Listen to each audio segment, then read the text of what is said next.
Wisconsin Foodie would like to thank the following underwriters.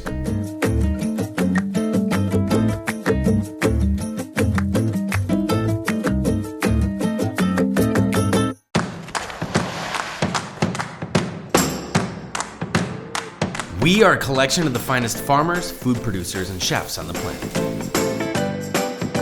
We are a merging of cultures and ideas shaped by this land. We are a gathering of the waters, and together, we shape a new identity to carry us into the future. We are storytellers. We are Wisconsin Foodie.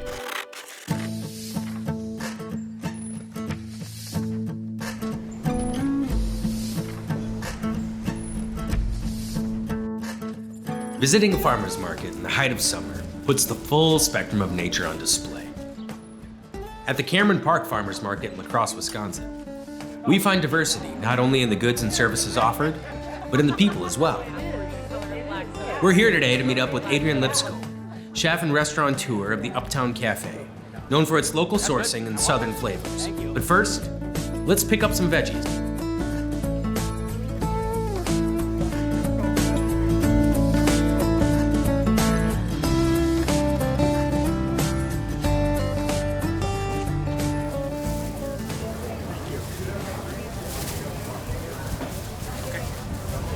These vegetables are gorgeous. Thank you. What do you have here today? We have some beets, we have red garlic, sweet onions, red and white, some zucchini in front, kale, some Thai basil and some regular basil. There's dill in front of you. We have some pickles in now, with little cucumbers over there. Nice. Well, I'm Luke. Nice to meet you, Luke. Bo. Bo? Yes. Sweet. Is this your stand? My parents. Your parents' Yes. stand. Okay. Yes. Well, this is beautiful. Do you think you'd mind if we checked out your farm? Oh yeah, come on by.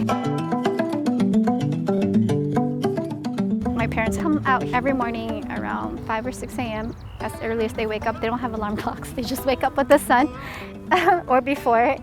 They'll go through every field, till the land, they'll keep it clean. They go up and down the rows every day. They're just doing it by hand. It takes so much manpower to do that, to put in like poles to string everything along so the tomato plants can stand up. A lot of the vegetables here, we grow things that grow here in America, local, well-known produce, but we also grow things that we like to eat, like mustard greens. And food is a big part of our community. Every get-together, every celebration, every blessing ceremony, every ritual, it kind of connects us. So what they are doing is something that they grew up with. So everything that they do, they've learned from childhood. From when they can pick up, spoons and forks to eat, they've learned how to plant and garden. They live off the land. So I'm pretty sure everything they've been through kind of contributes to their character today.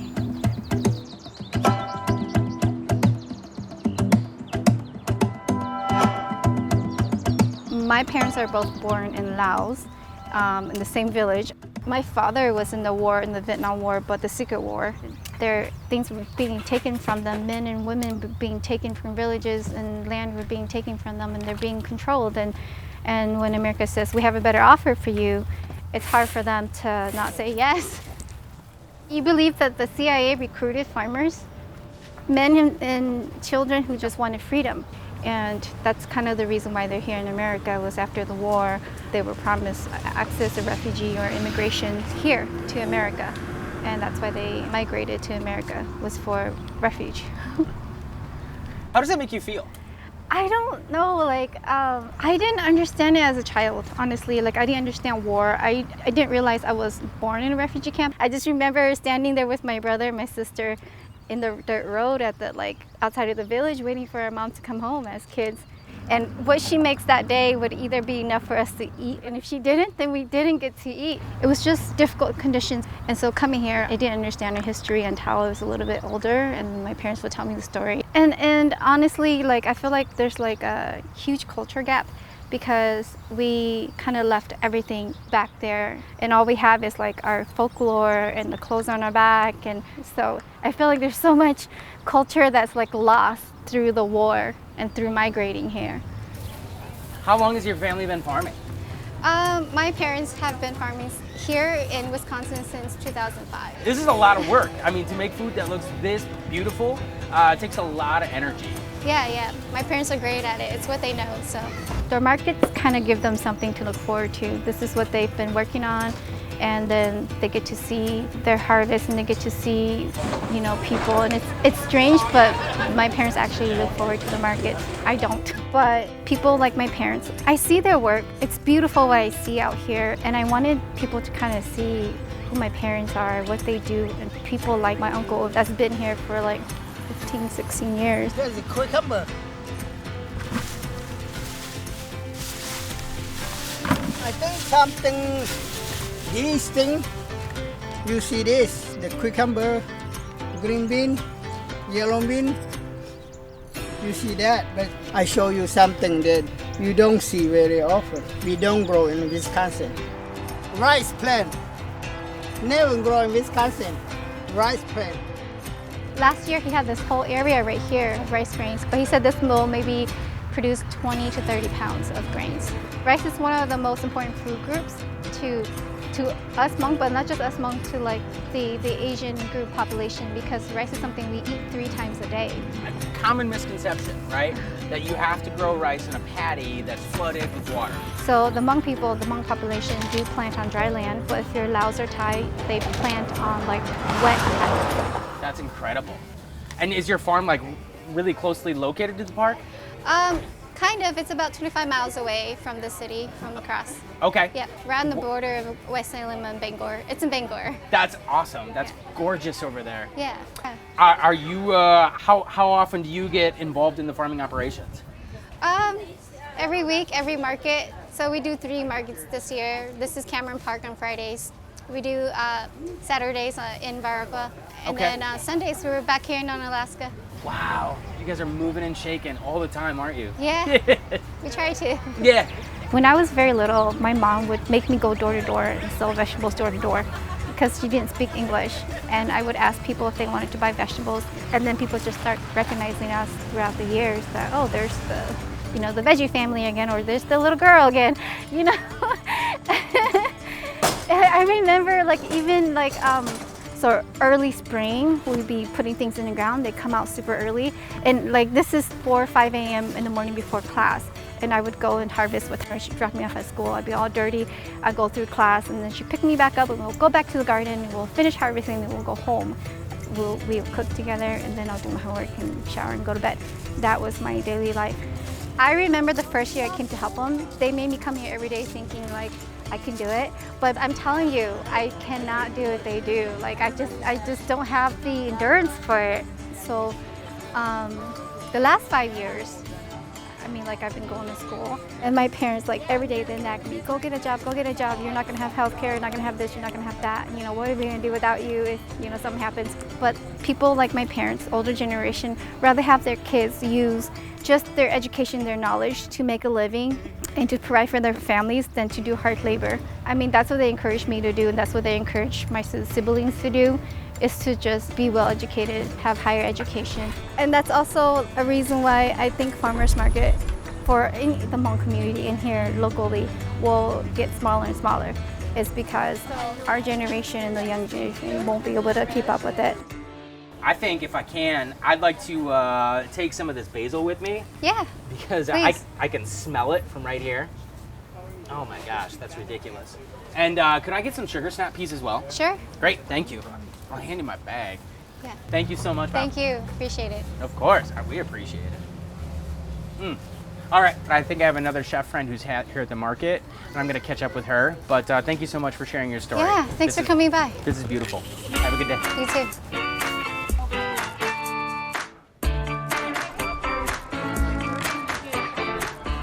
I have to get a couple things of shishitos. I have to. I love them. They are good. Yep. Can I do 5 of them? Sure. Great. Awesome. Thank you. Do you have more shishitos or that's it? Darn it. Yeah. You're gonna have I will give them to you. to. No, seriously. I have access to so many shishito peppers. Seriously? Yeah, my gift to you. Nope. Stay out of here. Come on, you can't No, just give goodwill. that to me. Yes, I can. It's all good. Oh my goodness. Enjoy them. I like it with a little bit of oil and then sesame seeds in there. A little bit of miso. Yeah, miso. I love it. I love it. Cook them up. Of course. Have a good day. right, thank you, and bye. See you later. Hey, Adrian. Hey, how are you, Luke? Great. It's good to see you. Good to see you too. What are you doing at the market? I am buying some vegetables for the restaurant and also picking up some beautiful flowers. Nice. Yeah. You use those at the Uptown? I do use them at the Uptown. Where have you been?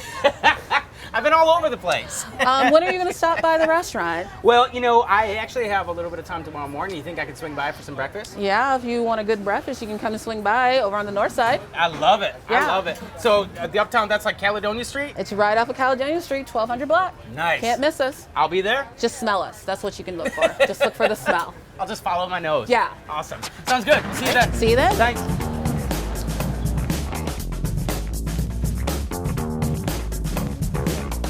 I'm well, how are you? So I have my bachelor's and master's in architecture, and a lot of things that I ended up doing was traveling and going to conferences and visiting different cities, and so LaCrosse ended up being one of those cities I visited. This area, in fact, the north side, was working on a project to revitalize this area, and I had a meeting in this building, and I was like, great, I'm gonna be able to get some caffeine and a muffin. And as I'm sitting around the table with about like 10 other people, I kept going, when is this place gonna open? And they kept saying it's closed, and I was like, but it should be open by now. And they said, no, it's been closed for 2 years. A friend of mine put two and two together that I was looking to move, and I had a bakery in Austin, and that I was going to be shutting it down. Would this be a great opportunity for us to come up here and still work on revitalizing this area, but also open a brick and mortar? For us, we looked at it kind of differently at this restaurant. We looked at it more as a community engagement and a catalyst for this area. So we took that as an opportunity to look at some of those aspects, but also taking a different dynamic of, let's not just open a restaurant, let's open up something for a community. Hey, Adrian. Hey Luke, how are you? Have you decided on any appetizers? I think we're gonna get some beignets. Get some beignets. Be right back. Thanks a lot. Thank you. What's the inspiration for all the stuff on the menu, Adrian? I think it has a lot to do with my life and how I traveled and where I came from. I'm originally from Texas, so from San Antonio, but my family was military, so I moved around every 2 years. So the flavor, the character of food was different every 2 years. So a lot of things off this menu, from the table shares down to the main breakfast, even to the drinks, we blend this into our Southern food, but also create this comfort of idea that this could be comfort food for the Midwest too. So, beignets, order up. Yeah. There you are with the nice lemon curd dressing. No, wait, tell me a little bit about the lemon curd. Maybe Adrian would like to tell you about the lemon curd. Tell me a little bit about the lemon. Somebody tell me about the lemon curd. If you've ever had beignets, usually beignets does not come with lemon curd. Lemon curd is something that is dear to my heart. I am a citrus lover, but if you ever had a beignet, it's like a pillow. So the beignets have honey drizzled on top, and then an amongst of like powdered sugar. Yeah, let's hit this. First and foremost, this is outrageously good. The dough itself, obviously you have that donut kind of texture, but there's a little more chew to it. Like it's been worked just a touch more, which I love. I think it gives it complexity and character. The honey and the powdered sugar, you know, obviously that's an amazing garnish, but that lemon curd, it's got some tartness, you've got some sweetness in there, and it pairs beautifully with a cup of coffee. Absolutely. This is nostalgia for me, so this is a great memory.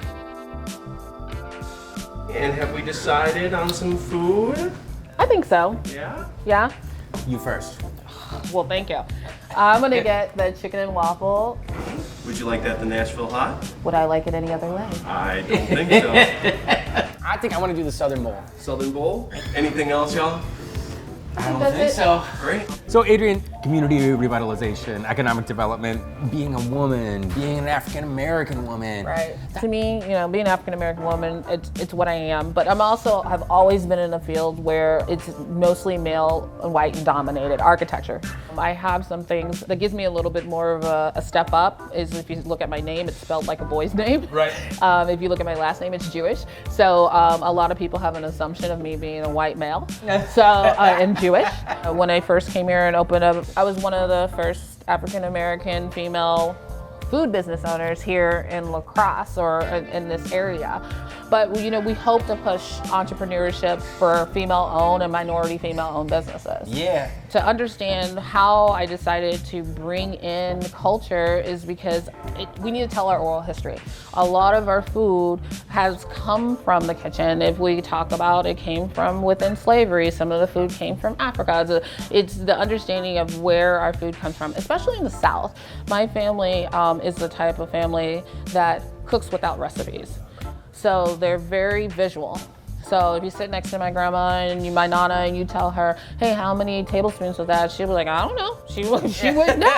She would know. And you would be like trying to, and you could never get that recipe. They would never tell you on the phone. So if you called and you couldn't remember something, was that a tablespoon or a teaspoon? She would literally tell you, well, it looks like you need to come home. For me to be able to continue on this legacy of just food in general or Southern food in general is really about the storytelling. Yeah. And the history of this food. I will never claim I created anything. It's more of how did that story or how did this become part of my life that I wanted to be able to express it to you on a table and onto a plate. Sure.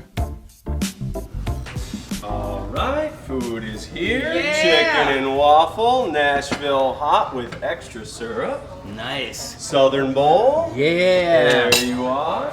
Awesome. Looking good. It looks great. Thank you Hope so it much. tastes even better. I'm Enjoy sure it does. Thank you. Adrian, where do we even start?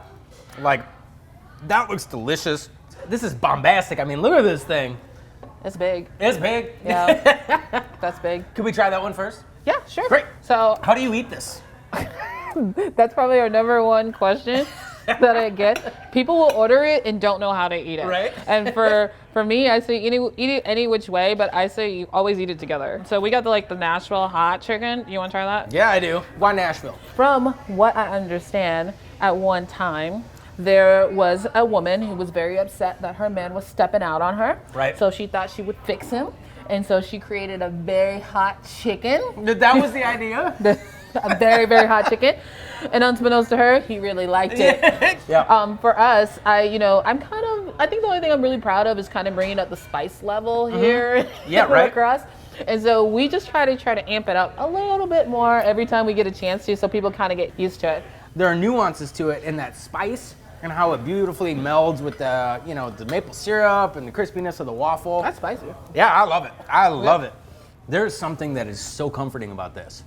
And I will say, like, a little bit of that is in the discomfort of it. This is hot. You get the saltiness and a little bit of the crunchiness of the chicken. You get a crunchiness in that waffle, which, for me is kind of a hallmark of a good waffle. Waffles can't be soggy. Yeah. Then you get that sweet balance of the maple. That's really good. Mm-hmm. I don't eat it enough. I eat the chicken, not the waffle, but the waffle's freaking good. All right, so, Southern cuisine, and you have something aptly named the Southern Bowl on your menu. Right. Talk about what's in this. Okay, so, underneath all that goodness is grits.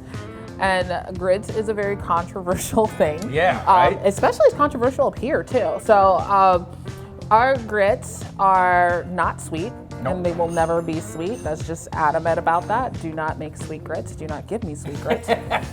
And then brisket. So our brisket is smoked. We have onions, grilled onions, and then it's for breakfast, so you need an egg. Yeah, and there's right. some cheese in there somewhere, I believe. You get those flavors of like the South and Texas, all that comfort, but I mean, when it's 20 below in Wisconsin and you find yourself on the north side of LaCrosse, like this is the food that is comfortable. You're gonna eat this. You are gonna have that stick to your ribs, and you can brave anything. Pretty much. Literally anything. Yeah, this will stick to your ribs. I'm gonna score the egg because I think that yolk, a lot of times that ends up being the beautiful dressing part, right? Here we go. Look at that. They made a beautiful egg for you. Yeah, right? They're not messing around back there. All right.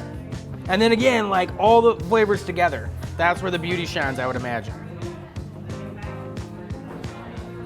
Southern bowl. Oh my God. Those grits.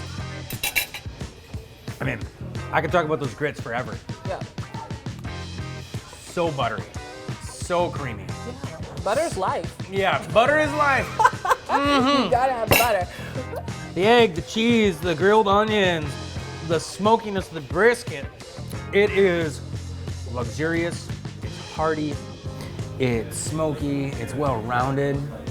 It's fantastic. Well, thank you. Yeah. It's like you said, it sticks to your ribs. It kind of sticks to your butt too. Yep. But those are just, those are those things that kind of that remind me of home, but it's also me saying, hey, I love you too. You know, all we want to do is to feed people, and we want to, like I said, we just want to tell a story on a plate, and we just want to be able to feed people and have them be part of our community. Yeah. Well, you're certainly doing that here. Well, thank you. I'm going to continue eating. Yeah, right? Bites and bites.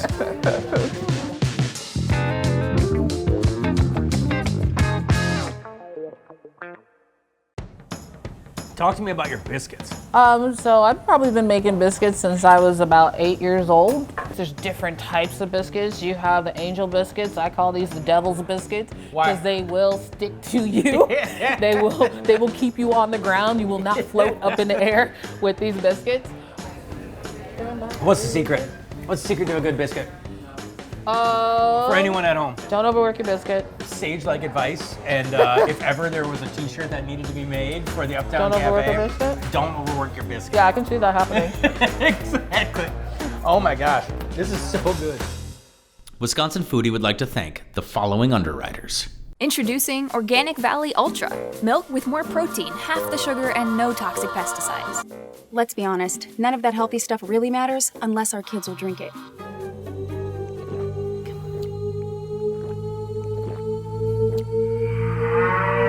Yeah, I would drink that. Did you hear that? She would drink that! Parrots are weird. More protein, half the sugar. Organic Valley Ultra.